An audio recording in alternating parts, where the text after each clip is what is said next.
Williams. I'm up here on the International Space Station. So we're going into the Russian segment. Be ready. You don't need a passport either.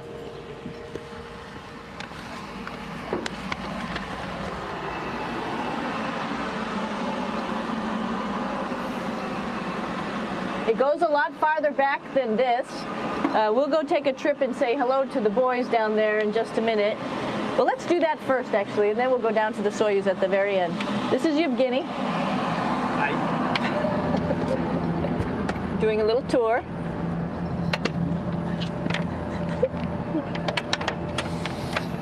This is the FGB, and what's cool about this module, it is actually the very first piece of the space station that came up in 1998.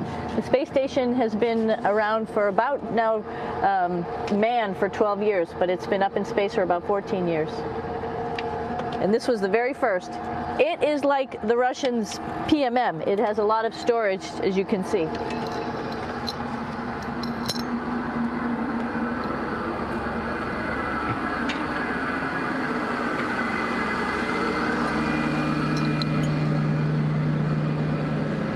Можно? Снимаем. Чуть-чуть. So here we are in the heart of the space station, really. This is the service module. This is the central post. In case we had any problems, I know a couple of the questions were about what type of things do you have to worry about. And some of the things we have to worry about in space are fire.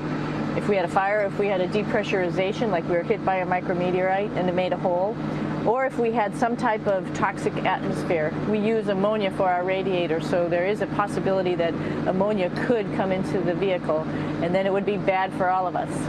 If we have any of those problems, we come right here, which we call the central post. It is the main heart of the space station. It was also the first computers that came up here that ran the space station. And so behind this wall right here are these main computers.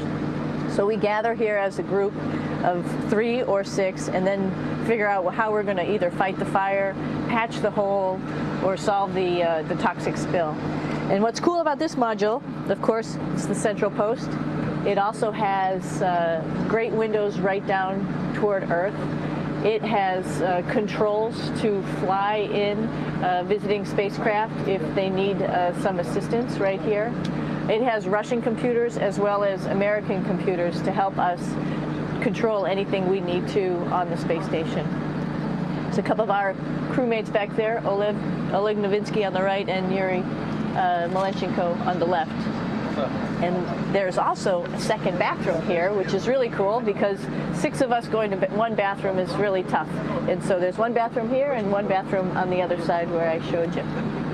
And you can probably see on the wall behind Oleg and Yuri some of the heroes of the space program. Sergei Korolev, who was a chief designer of putting men into space, and of course on the right-hand side, Yuri Gagarin, the first man to go into space. So just reminds us of our roots. Yuri, what are you doing? Что делать? Making coffee? Oh. Black coffee. Yeah. Looks good. Okay. Спасибо. We're going to check out our Soyuz real quick. Make sure it's ready to go. All right, back to the Soyuz.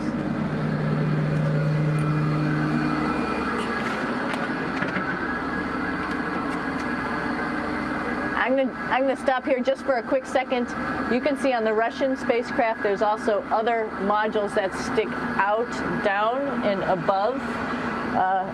Right here is, let's see, I'm trying to be oriented. That's a place where we do spacewalks from for the Russian side. There's Russian spacesuits in here, and also a visiting vehicle which brought fruits and vegetables and becomes a trash container when we undock. Up on this side is also a future place where they're going to do spacewalks from, and connected to it is Kevin's, Oleg's, and Yevgeny's Soyuz spacecraft. And now let's go see ours. Whoa! Извините.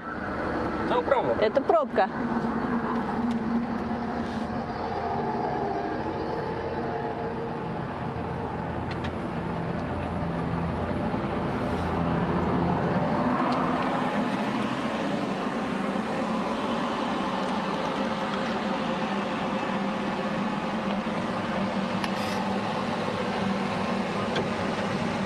Coming down.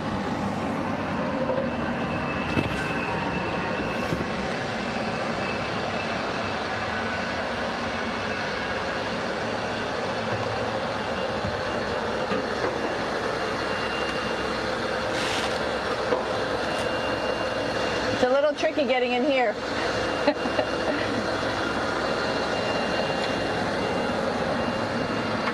This is the docking probe right here, this big thing.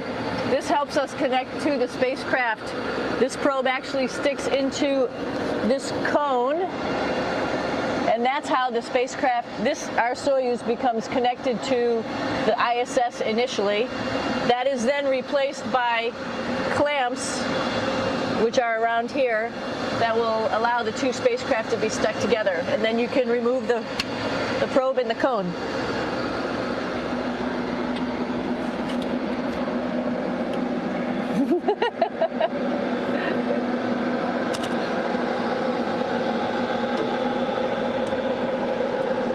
You okay?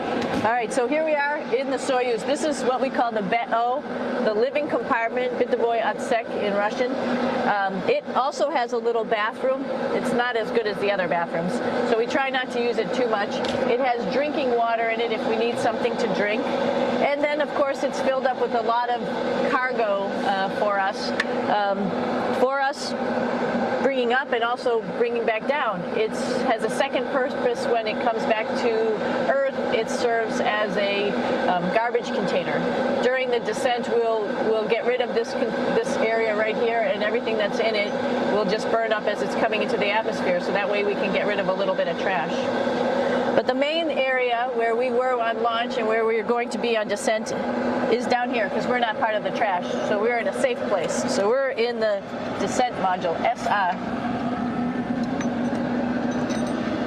It's a little small, but you can get in.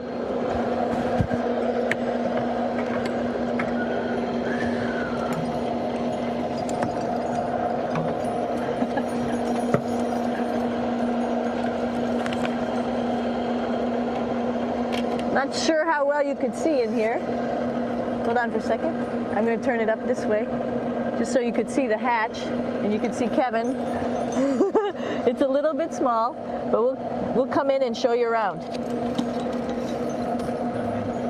You coming in? Probably not. Okay.